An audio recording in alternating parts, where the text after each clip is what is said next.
شارەوانی هەڵەبجە هەڵمەتی ڕووخان و لابردنی خان و پرۆژە زیادەڕەویەکان و شوێنی بەخێوکردنی ئاژەڵی لە نزیک شار و ناوچەی نیشتەجێبوون دەست پێ کردووە.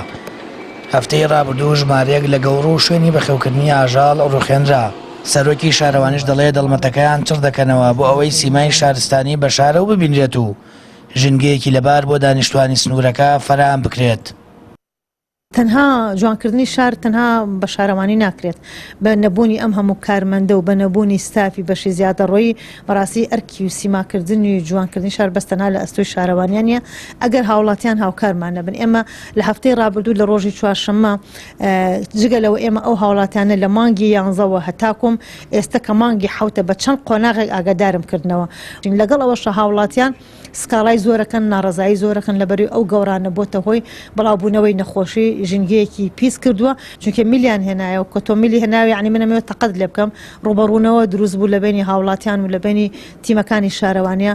من سوپاسی ئیدارەی پارێزگاکەم بەڕاستی کاک ئازاد لەو ڕۆژەوە لەسەر خەتە لەگەڵما سبەینێ دانیشتنێکەکەین ئەبێ بڕیارێک بین بۆ ئەوەی کە چۆن بتوانین ئەم دیاردەیە بە هەم ئاهەنگی هەر هەمومان و هاوڵاتیان ژەم دیاردەیە ناتوانم بڵێم نەهێڵێن کەمیکەینەوە.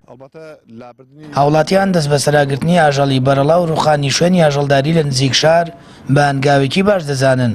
دەڵێن پێویستە هەمووانەمانگی بکەن بۆ ئەوەی سیمای شار نمونەیەکی جوانی شارستانی پێوە دیار بێت و هاوکات ژنگە و باخچەکان هەمیشە بە سەوزی بمێنێتەوە. ئەلبەتە لابردنی گەورە لە ناو شارە هەر هەمومان نەزانین کەوا شتێکی شارستانیە، چونکە گەور لە ناو شارە نابێت هەزارەها نەخۆشی پێوەیە تازە سیمای شارەکە بەڕاستی ناژێری نەکا. دوای ئەوە شارەوانی فترەیەکی 2-3 ساڵە هەساوە بە گرتنی مانگە لە ناو شارە.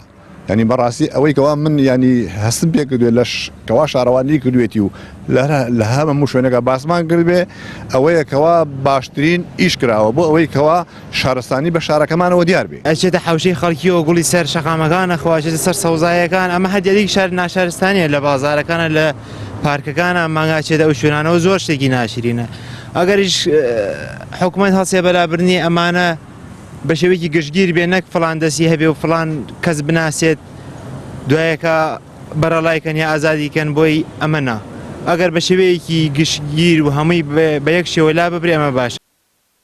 لە دەوروبەری هەڵەبجە زیاتر لە 115 گەورەیە کە شوێنی بەخێوکردنی ئاژەڵە و ئەوەش هۆکارە بۆ بڵاوبوونەوەی نەخۆشی و پیسکردنی ژینگەی ناوچەکە. ئەمەش لە کاتێکدایە هەندێک جار لە نێوان تیمەکانی شارەوانی و وڵاتیان گرژی دروست دەبێت، بەڵام بەرپرسانی شارەوانی جەخت دەکەنەوە هەموو ڕێکارێکی یاسایی و تەندروستی و ژینگەیی دەگرنە بەر بۆ دەستگرتن بەسەر ئاژەڵی سەر شەقامەکان و ڕۆخاندنی ئەو گەورانەی نزیکن لە ناوچەی نیشتەجێبوونەوە.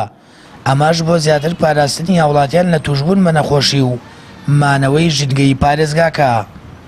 سامان فەتاح، کەناڵی ئاسمانی پەیام، هەڵەبجە.